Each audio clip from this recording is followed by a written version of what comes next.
కానీ మేము యువతను ఆదుకుంటాం కాబట్టి అటు బల్మూరికి ఎమ్మెల్సీ ఇచ్చినాం, యువత మా దృష్టిలో ఉర్రు, వాళ్ళని ఆదుకుంటాం ఎట్టి పరిస్థితులు అని చెప్పేసి అంటారు. బల్మూరి వెంకట్ భార్య పిల్లలు, బర్మూరి వెంకట్ ఇంటి చుట్టూ ఉన్నోళ్ళు కావచ్చు, బర్మూరి వెంకట్ ఎంబడి తిరిగేటోళ్ళంతా సోపతోళ్ళంతా సంతోషంగా ఉంటే తెలంగాణ యువతరం అంతా కాపాడినట్ట. ఆయన ఒక్కనో ఇంకొక ఇద్దరు ముగ్గురునో వాళ్ళ వీళ్ళను మా కోదండరామ్కి ఇస్తే మొత్తం యువకులు విద్యార్థులు అందరూ ఖుషి అవుతారా?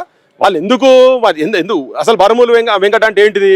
ఈ నిరుద్యోగుల తరఫుకి ఆయన చేస్తున్నారు కాబట్టి వీళ్ళందరూ ఆయన తరఫుకి తిరిగి కాబట్టి ఆయనకు ఒక పేరు వచ్చింది. అంతనే దాన్ని వాడుకొని ఎమ్మెల్సీ ఇస్తే నువ్వు ఆడపోయి కూర్చొని ఎమ్మెల్సీ పదవి పట్టుకొని కూర్చొని దాన్ని నాక్కుంటా కూర్చుంటే అయిపోతుందా?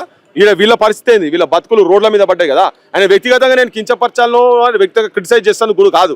నువ్వు ఎవరి ప్రాతినిధ్యం వహించటందుకని పోయి కూర్చున్నావు, నువ్వు ఎట్లా అసలు ఆ స్థాయి దాకా పోయినావు ఎందుకు అని అంటే నువ్వు ఈ మూమెంట్స్లోకి వెళ్ళి వీళ్ళు నిన్ను దగ్గరగా అక్కున చేసుకున్నారు కాబట్టి నేను నమ్మిండ్రు. అట్లనే పార్టీ ఇచ్చినప్పుడు నువ్వు వీళ్ళ తరఫు ఉండాల్సిందే అవసరం ఉంది కదా. సో వీళ్ళ తరఫు లేకుంటే చరిత్ర క్షమించేది అంతే, ఆయన గాడికి అయిపోతాడు. ఆయనకున్నటువంటి పరువు పాతాళంలోకి పోతుంది. ఆల్రెడీ కాంగ్రెస్ పార్టీకి పరువు లేనే లేదు కనుక వీళ్ళందరూ వీళ్ళ పేరు చెప్పి చెట్టు పేరు చెప్పి కాయలు అమ్ముకునే రకాలు ఉన్నారు అంత జనాలు కనుక వీళ్ళకి ఎవరైనా నిజంగా వీళ్ళ సమస్యల గురించి మాట్లాడినోడే రేపు పొద్దుగాల ఎవరైనా జనం లోపల ఉంటారు. అటువంటి వాళ్ళతో పెద్ద ఒరిగేది ఏం లేదు.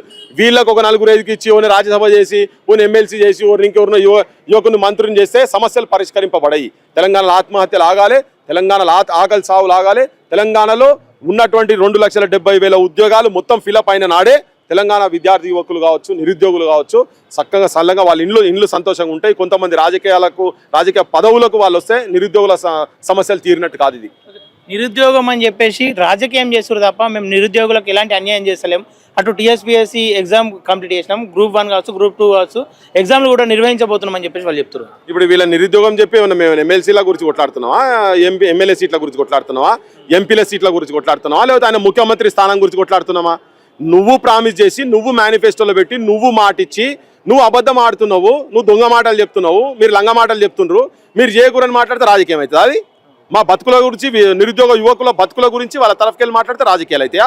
వాళ్ళు నువ్వు మాట ఇచ్చిన మాట నిలబెట్టుకోవాలి. అయినా మేము పొద్దున్న లేస్తే తిండి తిప్పలు లేక కష్టపడి చదువుతున్నాము. ఏళ్ళ నుంచి మా చదువు గత ప్రభుత్వం కూడా ఇయ్యలేదు, సంవత్సరాలు దాటిపోయింది, నిన్ను నమ్మినాము అని చెప్పి ఆ ఉద్యోగాల గురించి మాట్లాడితే రాజకీయం అవుతుంది. ఇది ఉట్టి ఫాల్తూ మాటలు మాట్లాడుతుంది. ఫాల్తూ మాటలు మాట్లాడేది బంద్ చేసుకోవాలి ఫస్ట్. అసలు సమస్యని ఎక్కడ సమస్య ఉన్నదో దానికి నువ్వు రోగం ఎక్కడో దానికి మందు పెట్టక గది ఇప్పుడే మాట్లాడుతున్నాడు 6 నెలలు కాలే ఇంకా అరే నువ్వే చెప్పినావు కదా ఆయన 100 రోజులని. ఇప్పుడు ఎగ్జామ్స్ అయిపోతే తర్వాత ఎవరిని అడగాలి? నువ్వే అన్నావు సంవత్సరం లోపల 2 లక్షల ఉద్యోగాలు అని చెప్పారు. మరి ఎవరిని అడుగుతారు? దీని రాజకీయం అవుతుందా? అంటే ఉన్న సమస్యలు మాట్లాడితే రాజకీయం, అంటే నీకు నచ్చంది ఏది మాట్లాడితే, మీకు నచ్చకుండా ఏది మాట్లాడితే ముంగడో రాజకీయం చేస్తున్నట్టేనా? ఓకే, నీ ఉద్దేశంలో రాజకీయం అంటే రాజకీయమే అనుకో. కానీ ఇప్పుడు శివ ఎమ్మెల్యే గురించి ఆయన కొట్లాడిండా, సభాధ్యక్షత వహించిండు, మాట్లాడుతున్నాడు.